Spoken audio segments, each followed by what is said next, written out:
인생을 살다 보면 힘든 일이 많이 있는 것 같습니다.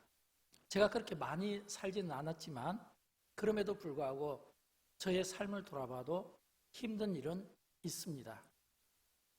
물론 형편에 따라서 그 힘든 일이 이유는 다 다를 수 있겠죠.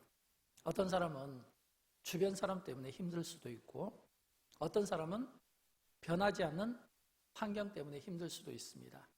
또 어떤 분은 진짜 하나님 앞에 믿음의 기도를 드렸는데도 불구하고 그 기도가 생각대로 응답되지 않을 때 힘들 수 있습니다. 낙심도 될 수 있습니다. 요즘 이야기하시는 분들의 이렇게 이야기를 좀 귀로 좀 이렇게 들어보면 어르신들이 이런 이야기를 많이 하시더라고요. 지금처럼 살기 힘든 때는 없었던 것 같아. 그런 이야기를 늘어놓는 것을 보게 됩니다. 사업하시는 분들도 그렇고 농사일을 하시는 분들도 그렇고 여러 어르신들의 이야기입니다. 아마도 연초부터 시작된 코로나 바이러스가 아마 한 원인이 될 수 있겠죠. 또 지구촌 곳곳에 일어나는 수많은 재난과 얼마 전까지만 해도 남의 일처럼 여겼던 그런 폭우, 홍수 이런 것들이 대한민국 한반도 전체를 뒤엎는 모습을 보며 참 그런 생각을 가질 수 있겠다는 생각을 가져보았습니다. 개인의 문제로 힘들 수도 있고 또는 어떤 국가의 문제로 힘들 수도 있습니다. 그럴 때일수록 또 예수 믿는 우리는 반응을 잘해야 될 것 같아요. 우리가 예수를 믿고 있다는 것, 믿음을 가지고 있다는 것, 이것은 눈에 보이는 너머에 보이지 않는 것까지 볼 수 있는 안목을 우리가 가지고 있다는 거거든요. 힘들어하는 분들을 곁에서 보면 공통점을 발견합니다. 어떤 공통점이냐면 내가 힘들다고 하는 어떤 환경이나 울타리 속에 갇혀있는 공통점입니다. 내가 힘들다고 하는 그 상황 가운데서 헤어나오지를 못하는 겁니다. 그런 분에게는 아무리 위로를 말씀드리고 희망을 말씀드려도 여전히 마음이 닫혀 있습니다. 어려운 환경이 그분을 그렇게 만드는 것 같아요. 그러나 믿음의 사람은 대조적으로 답답함이 느껴질 때 신선한 공기를 불어넣어주는 영혼의 창문과 같습니다. 그래서 신선한 공기가 방 안을 확 한번 이렇게 지나가면 그 시원한 그 공기를 통해서 우리의 마음이 상쾌하고 기분이 상쾌한 것처럼 우리가 믿음을 가지고 있다는 것은 바로 이런 의미 아닐까요? 저는 지난주일 제가 설교서에서 시각장애로 고생하시면서 자기 인생의 고난을 딛고 역경을 이기면서 우리 참 대한민국에서 가장 큰 신학교 가운데 총신대학교 총장님으로 이렇게 그 고난을 딛고 일어섰던 이재석 목사님의 이야기를 제가 좀 들려드린 적이 있습니다. 제가 그분에게서 가장 감동받았던 한 가지였거든요. 제가 지난주 설교 때도 썼지만 어떤 내용이냐면 지독한 고통과 시련은 사람을 완전히 쓰러지기도 하지만 오히려 무서운 힘으로 다시 일어나기도 한다는 그 이야기가 정말 제 마음에 와닿습니다. 여러분, 지독한 고통과 시련 이런 것들이 우리를 완전히 넘어뜨리지만 그러나 또 일어나게 하는 원동력이 되기도 합니다. 저는 오늘 여러분과 함께 말씀을 나누고 싶은 야베스의 삶에서 제가 그것을 느낍니다. 왜냐하면 이 야베스라고 하는 이 사람의 이름 뜻이 슬픔과 고통이라는 뜻이거든요. 슬픔, 고통. 아마도 이런 이름의 뜻을 갖게 된 것은 야베스의 어머니가 그 아들을 낳을 때 어떤 고통스러운 상황에서 아들을 낳게 되었고 그 고통스러운 상황에서 그 아들을 키우면서 이 말은 야베스가 태어날 때도 어머니의 태에서 고통스럽게 태어났고 그가 성장 가운데서도 슬픔과 고통 속에서 그가 자라게 되었다는 겁니다. 물론 성경은 이 야베스가 어떤 이유로 어떤 고통을 받았는지 우리에게 구체적으로 들려주지는 않습니다. 그러나 우리는 상상할 수가 있잖아요. 보통 고통받았다 그러면 지금처럼 의료시설이 잘 갖춰지지 않았기 때문에 해산의 고통일 수도 있고요. 아니면 극심한 가난의 고통일 수도 있고, 아니면 어떤 감당하기 힘든 어떤 가정적인 문제가 겹쳐서 그 어려움 가운데 낳게 된 아들. 그래서 슬픔 가운데 힘들게 키웠던 아들. 그러면 우리가 야베스 입장에서 보면 그 이름의 뜻이 그렇고 엄마가 그 아이를 태어날 때 그렇게 고통스럽게 태어났다면 이 야베스는 성장 과정에서 어떤 마음이었겠습니까? 얼마나 힘들었겠습니까? 얼마나 고통스럽겠습니까? 얼마나 자기 자신을 포기하고 싶은 그런 마음들이 있었겠습니까? 과거에 우리 부모님들께서 교회 오시면 자주 불렀던 찬송가 가사가 있습니다. 찬송가 486장 가사에 보면 이 세상엔 근심된 일이 많고 참 평안을 몰랐구나. 이 세상에는 곤고한 일이 많아 참 쉼을 잃었구나. 이 세상은 제약된 일이 많아 참 평안을 몰랐구나. 근심된 일, 공고한 일, 제약된 일. 그래서 늘 그런 찬송을 부르면서 주님 안에서 찬송 가운데 평안함과 위로를 받고 싶어 했던 그런 때가 있습니다. 사랑하는 여러분, 저는 여러분 가운데는 그런 분이 없었으면 좋겠어요.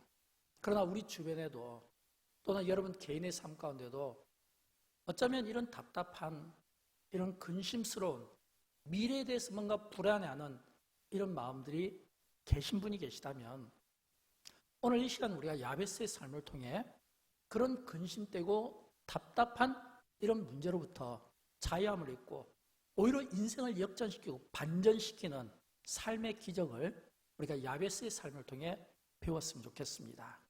구약성경 역대상을 보게 되면 1장부터 사람의 이름이 나오기 시작합니다. 역대상 1장부터 역대상 9장까지 사람의 이름이 얼마나 나오냐면 한 500명에서 600명 정도의 사람의 이름이 나옵니다. 굉장히 많이 나온 거죠. 5, 600명의 사람 이름이 계속 나오니까. 그러면 1장부터 9장까지는 어떤 내용이겠습니까? 계속 누가 누구를 낳고 낳았으며 누가 누구를 낳고 낳았으며 누가 누구를 낳고 낳았으며 그래서 아담 때부터 아브라함 때까지 또 아브라함 때부터 이스라엘 12지파까지 이렇게 계속해서 누가 누구를 낳고 낳았으며 그렇게 가다가 이 1장부터 9장이잖아요. 4장, 오늘 우리가 읽었던 이 본문 딱 이 대목에서 중간쯤 읽었을 때 성경은 야베스라는 한 인물을 우리에게 등장시킵니다. 그리고 야베스라는 한 인물을 등장시키면서 이 야베스의 삶에 우리에게 주목하게 만드는 것을 보게 됩니다. 마치 이런 뜻이죠. 여러분 우리가 성경을 읽을 때 계속해서 사람 이름만 읽으면 좀 지루하지 않겠습니까? 사람 이름만 읽으면 막 눈이 침침하지 않겠어요? 그래서 막 졸음이 올 것 같은데 딱 읽다가 갑자기 잠깐 지금부터 야베스 이야기를 좀 들어봐. 이러면서 우리의 시선을 딱 야베스에게 집중시키는 겁니다. 그러면서 이 야베스 이야기를 들려주는데 그렇다면 여러분 이 야베스 이름을 들려줄 때 이유가 있지 않겠습니까? 오늘 성경은 이 야베스의 삶을 시작할 때 본문 9절을 보면 두 가지 대조적인 모습으로 시작하고 있습니다. 첫 번째는 야베스는 그의 형제보다 귀중한 자라 이렇게 되어 있습니다. 야베스는 그의 형제보다 귀중한 자라. 여기에서 이 귀중하다라고 할 때 어떤 의미냐면 존경을 받는 자 또는 후회함이 없는 최선의 삶을 사는 자. 그렇다면 야베스는 그의 형제보다 귀중한 자라. 이 말은 야베스는 그의 형제들 가운데 가장 존경받을 만한 자고 그는 가장 후회 없는 최선의 삶을 산 자이다. 분명히 칭찬되는 이야기죠. 그런데 칭찬되는 이야기인데 그 다음에 후렴 부분에 보면 대조적으로 또 다른 모습이 나옵니다. 야베스는 내가 수고로이 낳았다 함이었더라. 수고로이 낳았다. 이 말은 앞에서 말씀드린 것처럼 이 야베스라는 이름의 뜻이 슬픔이고 야베스라는 이 이름의 뜻이 고통이라고 말씀드렸잖아요. 그렇다면 이 슬픔과 고통이 이 야베스의 삶을 짓눌렀을 때 야베스는 그것 때문에 절망하지 않고 환경이라고 하는 어떤 틀 감옥에 갇혀서 고난받기보다는 오히려 그 환경을 뛰어넘으려고 하는 돌파하려고 하는 그런 믿음의 행위를 통해서 결론은 뭐냐면 그의 삶을 기적적인 삶으로 반전을 시켰다는 겁니다. 기적적인 삶으로. 사랑하는 여러분, 인생의 반전을 원하십니까? 지금 내 형편은 좀 힘들고 어렵지만 그러나 하나님께서 내 인생을 붙잡고 계시잖아요. 그러므로 지금 나의 이 모습만 보고 내가 내 인생을 평가하면 안 되죠. 왜냐하면 하나님께서 내 인생을 붙잡고 있으므로 아직 하나님 앞에서는 내 인생은 현재 진행형이고 하나님의 섭리 가운데 있지, 이게 인생의 끝이 아니고 결론이 아니기 때문입니다. 그러므로 내가 혹시라도 좀 수고롭고 힘들고 슬픔과 고난과 어떤 어려운 문제에 허우적거리며 내가 원하는 대로 환경이 받쳐주지 않는다 할지라도 저는 절망하지 않았으면 좋겠어요. 왜냐하면 야베스가 그랬거든요. 야베스가 환경만 보면 분명 절망할 수 있는 상황인데 삶을 반전시켜서 오히려 그의 삶을 기적적으로 바꿨다는 거예요. 그게 뭐예요? 모든 사람에게 가장 존경받는 인생으로, 모든 사람에게 나는 하나님 앞에서도 나는 사람 앞에서도 후회함이 없는 최선의 삶을 살았습니다. 이런 이 고백을 야베스가 했다고 하는 겁니다. 그렇다면 우리는 질문을 가져야 되겠죠? 야베스가 어떻게 이런 기가 막힌 고백을 그가 할 수 있었냐라고 하는 겁니다. 저는 그 원인을 기도로 보고 있습니다. 왜냐하면 오늘 본문 10절에 보면 기도에 관한 말씀이 나오거든요. 우리 같이 한번 읽어보도록 할까요? 야베스가 이스라엘 하나님께 아뢰어 이르되 주께서 내게 복을 주시려거든 나의 지역을 넓히시고 주의 손으로 나를 도우사 나로 환난을 벗어나 내게 근심이 없게 하옵소서 하였더니 하나님이 그가 구하는 것을 허락하셨더라. 아멘.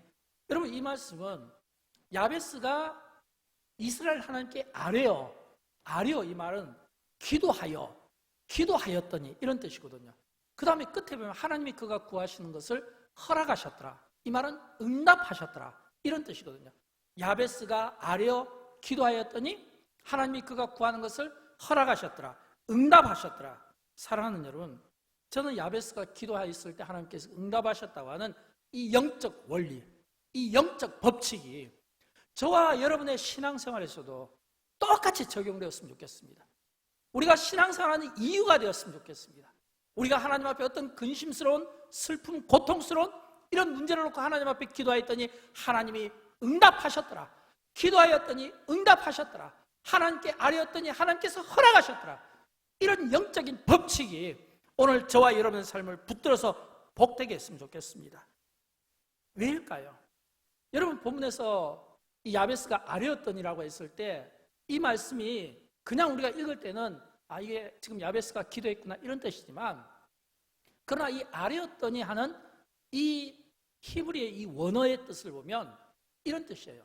굉장히 애를 태우며 창자가 뒤집어지는 그런 고통스러운 육신과 몸을 붙잡고 싸우면서 하나님 앞에 애를 쓰며 기도했다, 이런 뜻입니다. 우리가 지난 시간에 엘리야의 기도에 대해서 말씀을 들을 때 그가 얼굴을 무릎과 무릎 사이에 넣었다고 했잖아요. 그런 것처럼 이 야베스가 무릎과 무릎 사이에 자기 얼굴을 넣는 것 같은 그런 몸의 그 고통을 느끼면서 하나님 앞에 기도했다는 겁니다. 여러분, 기도하시면서 고통을 느껴보셨나요? 우리가 편안한 환경에서 앉아서 편안한 이런 기도를 몇 분 또는 몇십 분 들을 때는 그런 고통을 잘 느끼지 못해요.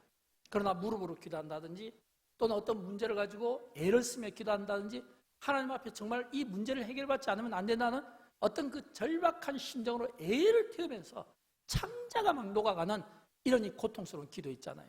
지금 야베스가 하나님 앞에 아뢰었더니라고 했을 때는 그런 답답한 마음에서 나온 겁니다. 하나님은 우리를 돌보시고 우리를 보실 때 어떤 마음을 보시냐면 역대하 16장 9절을 보면 이런 말씀이 나와요. 여호와의 눈은 온 땅을 두루 감찰하사 전심으로 자기에게 향하는 자를 위하여 능력을 베푸시나니. 전심으로 자기를 향한 자예요. 이 말은 뭐예요? 우리가 믿음의 기도를 드릴 때 그 믿음의 그 기도를 드리는 그 모습을 보시면서 능력도 베풀어 주시고 은혜도 베풀어 주신다는 말씀인 겁니다. 그렇다면 오늘 본문에서 이 야베스가 하나님 앞에 어떤 기도를 드렸기에 하나님께서 그의 그런 은혜와 능력과 그의 삶을 반전시키는 기적적인 삶으로 바꿔줬을까요? 본문에 보면 4가지 기도가 나옵니다. 첫 번째 기도는 복을 구하는 기도입니다. 본문 10절에 보면 야베스가 이스라엘 하나님께 아뢰어 이르되 주께서 내게 복을 주시려거든.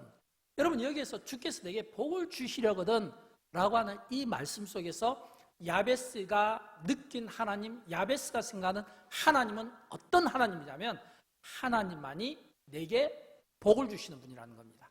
하나님만이 내게 복을 주시는 분.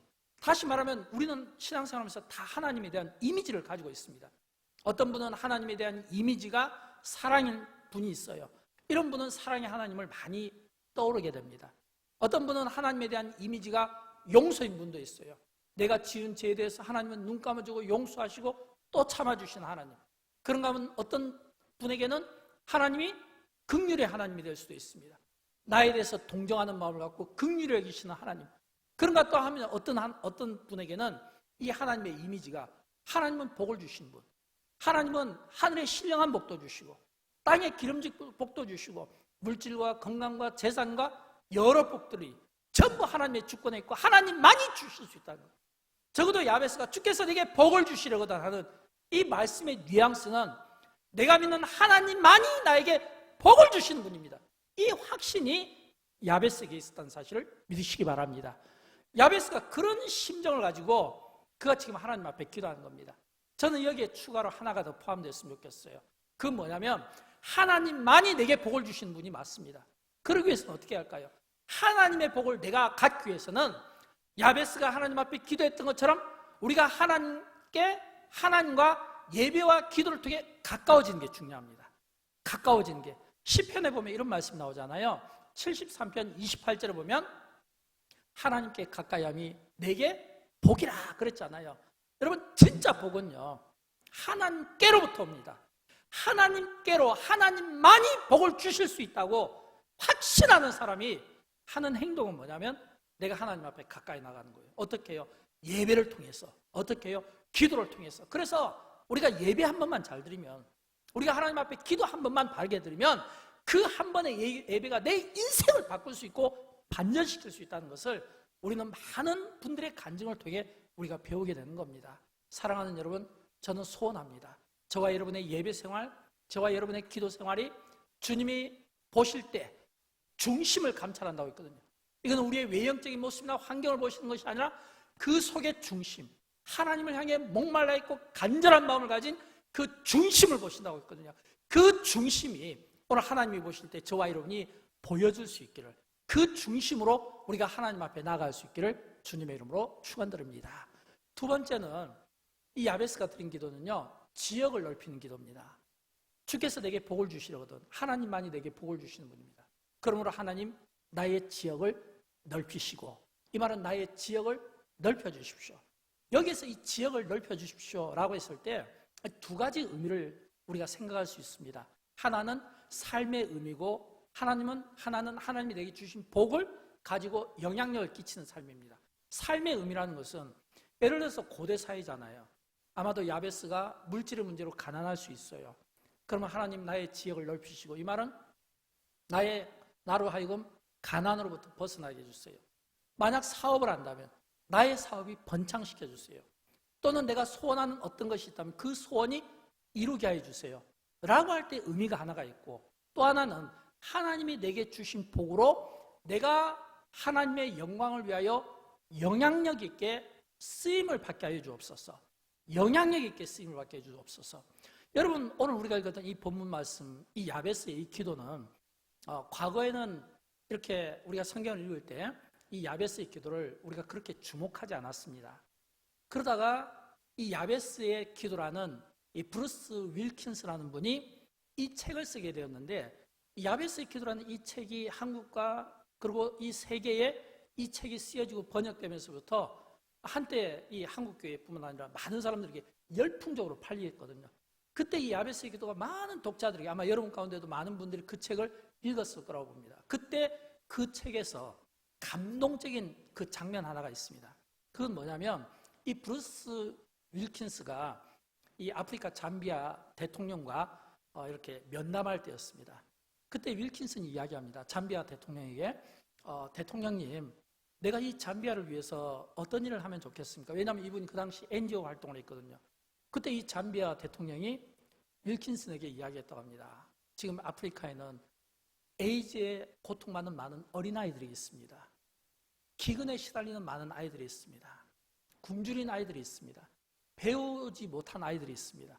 실제로 제가 아프리카 몇 번 이렇게 선교 갔을 때 보면 진짜 이 아프리카 아이들은 에이즈 환자들이 어렸을 때부터 많이 있더라고요. 태어날 때부터 아프리카 저 아이들이 이 에이즈 유전자를 갖고 태어난 아이들, 몸에 보면 반점이 있고 먹지 못해서 기근 속에 마치 이렇게 낙타처럼 피쩍 마른 이런 아이들이 있잖아요. 그래서 그 아이들을 위해서 좀 이렇게 힘써주면 좋겠다고. 그때 브룬슨 윌킨슨이 뭐라고 이야기하냐면 잠비아 대통령에게 내가 그러면 5만 명의 이 잠비아 어린아이들을 내가 책임지겠습니다. 대신에 땅을 나에게 좀 주십시오. 그래서 대통령으로부터 여의도 땅의 33배에 해당하는 엄청난 대지를 받게 되었고, 그래서 거기에다가 드림 오브 아프리카, 그래서 아프리카의 꿈, 많은 고아들, 어린아이들을 받아서 그들을 교육시키고 그들의 병을 치료해주는, 그래서 이 잠비아뿐만 아니라 많은 사람들에게 매우 영향력을 끼친 사람 가운데 하나로 지금도 기억하고 있습니다. 여러분, 나의 지역을 넓히소서라고 하는 의미 가운데는 이런 영향력 있는 이런 삶을 오늘 우리에게 보여주고 있다라고 하는 것입니다. 저는 이런 영향력 있는 이런 기도를 우리 시대에도 드렸으면 좋겠어요. 우리가 세계 선교의 영광교회가 얼마나 힘쓰고 있습니까? 영광교회 세계 선교를 향해서 세계를 품고 5대양 6대주를 품고 월드 비전을 가졌으면 좋겠어요. 또 영광교회는 2030 비전이 있지 않습니까? 이제 오늘 저녁에 마지막 여름 이제 수련회가 되는데 이번 청소년 수련회 주제가 기도입니다. 기도 질러 그러는데 이건 제가 좀 어색해요. 근데 이 기도라는 이 주제를 가지고 아이들이 금요일 저녁에도 토요일 저녁에도 얼마나 뜨겁게 아이들이 기도하고 찬양하고 뛰는 이런 모습들을 보면서 참 제가 이 간접적인 도전들을 많이 받게 됩니다. 어떤 도전이냐면 이 아이들이 오늘 우리의 미래구나. 이 아이들을 통해서 우리가 다음 세대를 가늠할 수 있겠구나. 이 아이들을 통해서 앞으로 한국교회의 미래와 영광교회의 미래가 가늠되겠구나. 우리 조금 전 우리 2부 예배 때 기도해 주신 우리 집사님께서 참 마음 아픈 그 기도를 해 주셨잖아요. 마음 아픈 거예요. 그 마음 아픈 기도가 뭐냐면 한국교회가 사람들 앞에 소리 듣지 않게 하고 우리가 바로 살지 못하고 우리가 바른 믿음을 보이지 못해서 이 한국교회, 한국사회에 누가 되지 않더라고요. 사실은 참 부끄러운 기도거든요. 이런 기도가 나오지 않게 하기 위해서는 물론 기성세대인 우리가 더 잘하고 더 노력을 해야 되겠지만, 그러나 우리의 자녀들에게 그 아이들이 죄를 깨닫기 전에, 죄에 대해서 눈을 뜨기 전에, 성에 대해서 눈을 뜨기 전에, 어떤 악한 행동에 대해서 눈을 뜨기 전에 그 아이들에게 하나님의 말씀을 가르쳐서 어렸을 때부터 그 아이들이 이 하나님의 말씀의 법 안에서 사는 법을 가르치게 된다면 우리는 더 그 아이들을 통해서 미래에 더 기대스러운 이런 모습들을 보지 않겠습니까? 저는 그런 의미에서 우리 자녀들 하나하나를 놓고 하나님 이 자녀들에게 복을 주십시오. 하나님만이 내 자녀들을 복을 주실 수 있는 분을 믿습니다. 하나님만이 내 자녀들의 지역을 넓혀주십시오. 이 아이들이 영향력을 가지고 복음의 영향력을 가지고 쓰임받게 하시고 학문의 영향력을 가지고 쓰임받게 하시고 꿈의 영향력을 가지고 쓰임받게 하시고 쓰임받을 때 비록 어린아이지만 여러분 겨자씨의 능력을 알잖아요. 겨자씨는 아주 작은 씨거든요. 그러나 이 작은 씨가 땅에 떨어져 심겨져 죽으면 많은 열매를 맺는다고 했잖아요. 누룩도 마찬가지잖아요. 누룩은 한 줌입니다. 그러나 이 한 줌의 누룩이 이게 반죽에 떨어졌을 때 어떤 역할을 합니까? 빵을 부풀게 하는 것이에요. 그러니까 비록 우리가 아이들이 작지만 이 작은 아이들에게서 훗날 우리가 무엇을 기대합니까? 겨자씨 하나가 큰 나무가 되어 숲을 이루어서 많은 새들이, 식물들이, 짐승들이, 사람이 거기에서 힘을 얻는 것처럼 또 누룩을 통해서 그들의 그 부푼 이 꿈이 믿음의 어떤 역사를 이루는 것처럼 그런 꿈을 가지고 우리가 기도로 도울 수 있어야 되겠다라고 하는 겁니다. 저는 이번 이 수련회를 통해서 우리 영광교회 청소년뿐만 아니라 영광교회 유치부, 주일학교 청년에 이르기까지 모든 우리의 다음 세대를 위해서 우리가 함께 기도로 힘쓰고 기도를 배우는 이 열정이 불을 듯 일어나기를 주님의 이름으로 축원드립니다. 세 번째는요, 주의 손으로 나를 돕게 하는 그런 기도를 우리가 하나님 앞에 드릴 수 있어야 됩니다. 왜냐하면 세 번째 보면 하나님 내게 복을 주시거든. 하나님만이 내게 복을 주십니다. 하나님만이 나의 지역을 넓히십니다. 주의 손으로 나를 도우십시오. 이 말은 주님의 손으로 나를 돕는다고 할 때 이 의미는 하나님의 강력한 임재와 능력을 의미하는 겁니다. 여러분 성경에 보면 주의 손이 역사할 때가 얼마나 많은 줄 몰라요. 지난 시간에 우리가 공부했던 엘리야의 삶 가운데도 그가 기도했더니 하나님께서 그에게 능력을 주셔서 그가 아합의 마차보다 더 빨리 달렸다고 했잖아요. 여러분 초대교회사를 보게 되면요, 사도행전 11장에 이런 말씀이 나와요. 주의 손이 그들과 함께 하시며, 주의 손이 그들과 함께 하시며, 주의 손이 안디옥 교회 성도들과 함께 하실 때 수많은 사람들이 주께로 돌아오는 구원의 역사가 있었다는 겁니다. 요셉의 삶에도 주의 손이 그의 삶을 형통케 했다고 했습니다. 다윗의 고백 가운데도 주의 손이 그와 함께 했다고 했습니다. 그런 것처럼 주의 손이 오늘 저와 여러분의 인생을 붙들어 주었으면 좋겠어요. 나는 약하지만 강하신 하나님의 그 능력과 그 임재가 오늘 내 인생 가운데 오셔서 내 인생을 붙들어 주시고 내 인생을 이렇게 세워주시는 이런 강력함이 있었으면 좋겠어요. 오늘 고통받고 시름받고 오늘 이 폭우로 이 재난으로 정말 고통받는 분들이 많이 계십니다. 이런 이 고통받고 허우적거리고 지금도 힘들어하는 그분들을 하나님께서 그 주의 손으로 붙들어서 그들을 일으켜 세워주시고 붙들어서 건져주시고 붙들어서 세워주시는 이런 은혜가 있기를 진심으로 축복합니다. 이런 은혜를 저와 여러분이 함께 구했으면 좋겠어요. 마지막으로 네 번째, 환난을 벗어나 근심이 없게 하는 기도를 드릴 수 있어야 됩니다. 오늘 본문에 보면 나오잖아요. 환난을 벗어나 내게 근심이 없게 하옵소서. 여러분 여기서 이 환난은요 두 가지 의미가 있습니다. 하나는 육신과 관련된 거, 또 하나는 영적과 관련된 거. 육신과 관련된 환난은 주로 우리의 삶과 관련된 겁니다. 우리의 삶, 고난과 역경으로부터 벗어나서 근심이 없게 하여 주옵소서. 근데 또 하나가 있어요. 영적인 부분. 이거는 뭐냐면 악한 세력, 악한 것, 사탄의 공격을 이야기할 수 있습니다. 여러분 우리가 은혜 생활을 하면 항상 우리에게 좋은 일만 있어야 되잖아요. 근데 아시죠? 우리가 은혜 생활을 하면 할수록 사탄의 방해가 더 심하다는 거. 우리가 믿음 안에서 살려고 하면 할수록 악의 유혹이 더 많다는 거. 우리가 믿음 안에서 살려고 하면 할수록 많은 유혹들이 우리에게 다가온다는 거. 죄의 유혹, 이성의 유혹, 물질의 유혹, 권력의 유혹, 탐심의 유혹, 이런 것들이 계속해서 우리를 공격한다는 겁니다. 그래서 우리가 이 세상에 사는 동안은 어느 신앙인의 고백처럼 우리가 환난 없이 살기 어렵고 시험 없이 이 세상을 살기는 어렵다는 그런 말씀이 우리에게 있는 겁니다. 우리는 살아가면서 그런 많은 어려움들이 있게 된다는 겁니다. 그때 그 어려울 때에 그 어려움을 딛고 일어서며 시험에 넘어지지 않고 고통을 견딜 수 있는 이 힘이 어디에 나오는가? 우리가 야베스에게서 배울 수 있어요. 기도에서 나오는 겁니다. 사랑하는 여러분, 기도하는 인생은 쉽게 넘어지지 않습니다. 기도하는 인생은 쉽게 굴복당하지 않습니다. 왜일까요? 하나님께서 주의 손으로 기도한 사람을 붙들기 때문에 그래요. 몇 해 전에 몇 좀 됐죠? 여수의 서커스단이 몇 번 이렇게 온 적이 있어요. 제가 그 여수의 그 서커스단이 왔을 때 어떻게 참 기회가 되어서 두 번 공연을 보게 되었습니다. 한 번만 봤으면 괜찮은데 두 번을 보게 되었어요. 두 번을 보면서 참 가장 인상 깊었던 것은 그네 타기였습니다. 공중에서 그네를 타면서 두 사람이, 네 사람이 각종 묘기를 보이고 가장 멋진 그 장면은 서로 그네를 바꿔 타는 거잖아요. 그 바꿔 타는 이 묘기를 하기 위해서 처음에 봤을 때는 제 안에 이런 생각이 들었어요. 야, 저 묘기를 이렇게 보이기 위해서, 연출하기 위해서 얼마나 훈련을 많이 했을까? 얼마나 훈련한 사람의 수고가 컸을까? 근데 두 번째 제가 보면서 생각이 바뀌었습니다. 보니까 이렇게 막 그네를 하다가 사람이 떨어지더라고요. 굉장히 아찔한 순간이었는데 근데 오히려 떨어지니까 스프링처럼 더 튀어서 올라오고 다시 올라오더라고요. 그래서 제가 그때 보니까 밑에 이 그물망이 있더라고요. 근데 이 그물망이 그냥 그물망이 아니라 사람을 탁 받으면 안아주는 것이 아니라 튀게 만들어 있더라고요. 그래서 그걸 보면서 제가 이런 깨달음을 가졌어요. 서커스단이 그 공중에서 멋진 위험스러운 그 묘기를 과감하게 보일 수 있는 것, 결단력 있게 보일 수 있는 것, 그들에게 믿는 구석이 있더라는 겁니다.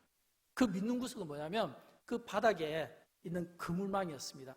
떨어져도 죽지 않고 떨어져도 오히려 그물망 때문에 다시 튀어오르는 준비를 하고 있더라고요. 여러분, 하나님이 바로 우리에게 그런 안전한 그물과도 같은 것입니다.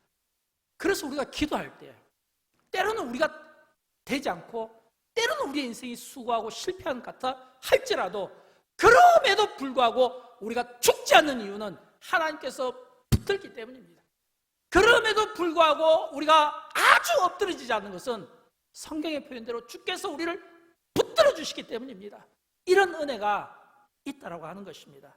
저는 그런 의미에서 이 야베스의 기도를 한번 묵상해 보았습니다. 제가 야베스의 삶을 묵상하면서 가장 관심을 가진 것은 야베스가 아닙니다. 야베스의 기도에 응답하시는 하나님이었습니다. 저는 기가 막히더라고요. 너무 좋아요. 왜요? 야베스가 하나님께 기도했더니 하나님이 응답하셨더라. 야베스가 기도했더니 응답하셨더라. 저는 응답하시는 하나님의 관심을 갖습니다. 하나님이 너무 좋아요. 야베스가 기도하니까 응답하셨더라는 거예요. 오늘 보면 10절에 보면 나오잖아요.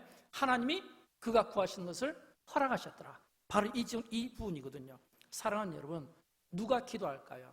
기도는 우리가 신앙생활하면서 누구든지 다 할 수 있습니다. 그러나 그 기도하는 그 모습은 다 다를 거예요. 똑같이 내가 하나님 앞에 기도하지만 어떤 분에게는 그 기도가 예배드리는 한 모습에서 기도가 나올 수도 있습니다. 그러나 또 어떤 분에게는 그 기도가 이게 중요하다고 생각해서 기도할 수도 있습니다. 어떤 사람은 그 기도가 중요한 무기로 생각될 수 있어요. 또 어떤 사람에게는 이 기도가 유일한 무기가 될 수도 있습니다. 똑같이 기도를 하더라도 그 기도가 그 사람에게 전부 다 다른 모습인 거예요. 여러분은 어떻습니까? 우리가 기도할 때 어떤 모습으로 기도하나요? 예배의 한 순서니까 기도하나요? 아니면 내가 직분이 있으니까 그래도 내가 직분이 있고 그래도 내가 교회에 중요한 직책을 맡았는데 체면 때문에 기도하시나요? 그러면 안 돼요. 우리가 기도할 때는 적어도 둘 중에 하나를 선택해야 돼요. 기도가 중요하니까 하는가, 유일하니까 하니까. 똑같은 기도지만 중요하다고 기도하는 사람보다는 유일하다고 생각하는 사람이 그 기도가 더 빨리 이루어집니다. 왜일까요? 중요하다고 생각하는 사람은 중요하기 때문에 더 중요한 것을 만나면 또 우선순위가 바뀌어지는 거예요. 그러나 기도가 유일한 강력한 무기라고 생각하는 사람은 기도 외에는 다른 방법이 없기 때문에 기도에 힘쓸 수밖에 없고 문제 앞에서 항상 기도에 애쓸 수밖에 없는 겁니다. 여러분, 예수님께서 그렇게 말씀해 주셨잖아요. 예수님께서 마가복음 9장 29절에서 이런 말씀을 해주셨잖아요. 같이 한번 읽어보도록 할까요? 기도 외에 이런 종류가 나갈 수 없느니라. 아멘. 기도 외에는 다른 것으로 이런 종류가 나갈 수 없다. 이 말은 기도 외에는 다른 대안이 없다는 것입니다. 예수 믿는 우리에게는 믿음이 중요합니다. 그러나 예수 믿는 우리에게는 그 믿음이 열매를 맺고 그 믿음이 자라기 위해서는, 증명되기 위해서는 믿음의 기도가 중요합니다. 도전적인 믿음의 기도가 중요하다고 하는 것입니다. 사랑하는 여러분, 야베스는 인간적으로 보면 약한 사람입니다. 인간적으로 보면 야베스는 우리와 별 다를 점이 없습니다. 왜냐하면 그의 인생이 수고고 슬픔이라면 이 가운데 특별히 태어날 때부터 우리가 흔히 이야기하는 금수저, 은수저가 아닌 이상에는 우리가 세상에 태어나서 부모님의 태중에서부터 지금까지 살아오는 과정들을 돌아보면 수고가 있습니다. 슬픔이 있습니다. 때로는 고난이 있습니다. 때로는 어떤 우리가 감당하기 어려운 어떤 문제들이 있습니다. 때로는 어떤 환경의 벽에 가로막혀서 그 환경을 뚫지 못해 전전긍긍하며 고통스러움이 있을 수 있습니다. 그렇다면 야베스와 우리가 다른 점이 없죠. 그러나 야베스가 오늘 우리의 삶에 도전하고 싶은 것은 이런 의미 아니겠습니까? 여러분, 나는 태어날 때부터 슬픔과 고통 속에 태어난 사람입니다. 나는 내 인생이 슬픔과 고통 속에서 점철되었습니다. 그러나 그 슬픔과 고통 때문에 나는 좌절하지 않았습니다. 나는 하나님을 믿었습니다. 하나님에 대한 확신이 있었습니다. 하나님께 기도하면 기도한 대로 응답된다는 확신이 나라 하여금 기도하여 내가 비록 연약했지만 하나님께 기도함으로 내 인생이 반전되어서 기적 같은 일이 일어났습니다. 그 기적 같은 일이 뭐냐면 야베스가 그의 형제들보다 귀중한 자라는 것은 형제들 가운데 가장 존귀하다 이 말이에요. 하나님께도 인정받았지만 사람에게도 인정받는, 자신의 삶을 돌아보며 나는 하나님 앞에서 사람 앞에서 후회 없는 최선의 삶을 살았습니다. 이게 야베스예요. 저는 소원합니다. 우리가 이 세상에 살다 언젠가 우리가 하나님 앞에 섰을 때, 하나님의 심판대 앞에 섰을 때, 하나님께서 우리 한 사람 한 사람을 평가하실 때 야베스가 그의 형제들 가운데 귀중한 자 있다고 하는 것처럼 저와 여러분이 그런 은혜를 입었으면 좋겠어요. 우리 한 사람 한 사람을 향하여 참 너는 참 그 형제들 가운데 귀중했다, 존귀한 삶을 살았구나, 후회 없는 최선의 삶을 살았구나. 여러분, 이것보다 더 우리가 받고 싶은 평가가 어디에 있겠습니까? 저는 이런 이 평가가 우리에게 있었으면 좋겠어요. 그러기 위해서는 어떻게 해야 될까요? 그러기 위해서는 오늘 우리가 고통스러운 삶의 환경 가운데서도 우리가 기도에 힘쓸 수 있어야 된다고 하는 것입니다. 제가 기도에 관한 참 이야기 하나를 제가 좀 말씀드리고 마치도록 하겠습니다. 비행사들이 이야기하는 내용을 듣게 되었습니다.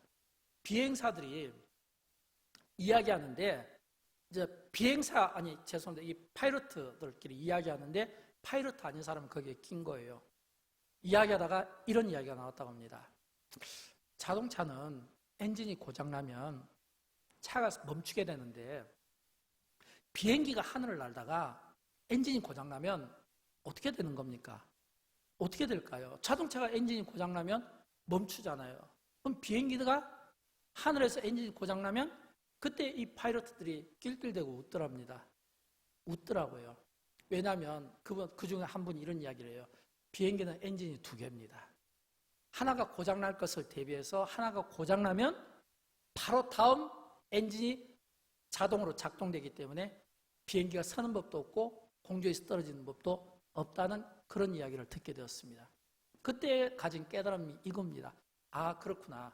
예수 믿지 않는 사람과 예수 믿는 사람의 차이점. 예수 믿는 우리에게는 2개의 엔진이 있다는 겁니다. 육신의 엔진이 있고 영혼의 엔진이 있는 거예요. 육신의 엔진이 정지되고 멈췄을 때 그때가 영혼의 엔진이 작동하는 때인 겁니다. 영혼의 엔진이 작동된 이때가 하나님의 일하심입니다. 사랑하는 여러분, 우리가 살다 보면 때로는 육신이 멈추는 듯한 그런 아픔들이 있을 수 있습니다.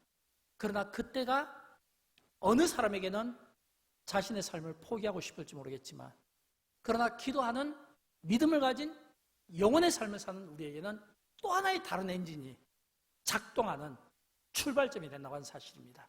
저는 이 은혜가 우리에게 있었으면 좋겠고, 그런 믿음의 기도를 드려보았으면 좋겠어요.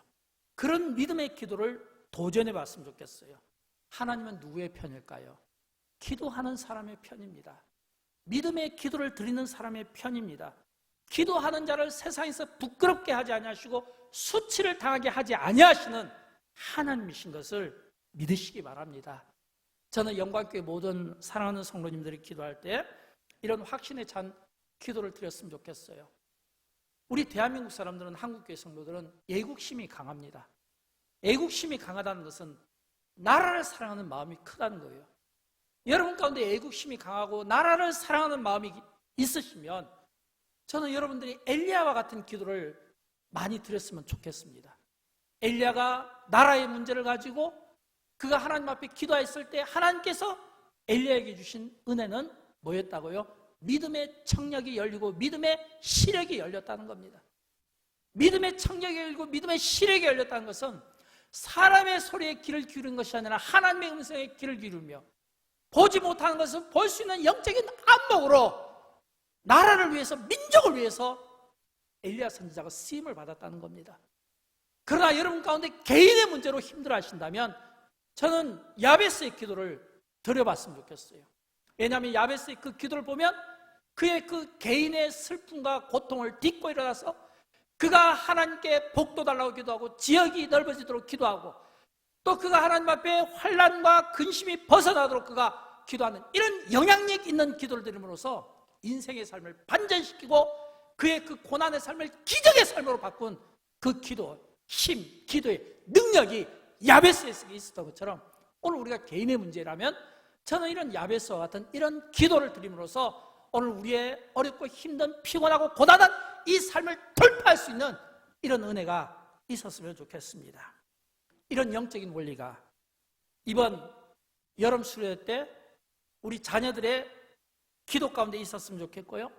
이런 영적인 원리가 2020 비전과 2030 비전 가운데 있었으면 좋겠고요. 이 영적 원리가 오늘 이 땅을 치유하고 회복하는 데 있었으면 좋겠고요. 이 영적인 원리가 오늘 내 영혼이 혹시라도 어둠 속에 방황한다면 빛 대신 주님이 찾아와 주셔서 길이 되어줬으면 좋겠고요. 이 영적인 원리가 어떤 문제로 인하여 낙심하고 좌절하고 주저앉고 싶을 때 찾아와 주셔서 붙잡아 주시고 주의 손으로 들어주시는 은혜가 있었으면 좋겠어요. 이런 영적의 법칙이 오늘 저와 여러분의 삶 가운데 적용되므로 저와 여러분의 삶이 반전되는 기적적인 삶이 기도를 통해 이루어지기를 주님의 이름으로 축원드립니다. 우리 다 함께 일어나실까요? 함께 일어나셔서 함께 찬양하는데 오늘 찬양은 내 삶은 주의 것. 이 찬양을 제가 택한 것은 특별히 우리 가운데 어둠 가운데 방황하는 분들 또는 힘들어서 방황하는 분들이 참 많이 계십니다. 그때 오늘 이 찬양이 저와 여러분에게 힘이 되었으면 좋겠습니다. 우리의 모든 삶은 주님의 것입니다. 이런 고백이 찬양 가운데 있었으면 좋겠습니다. 함께 찬양할까요? 주님 내 길을 잘 아시고 내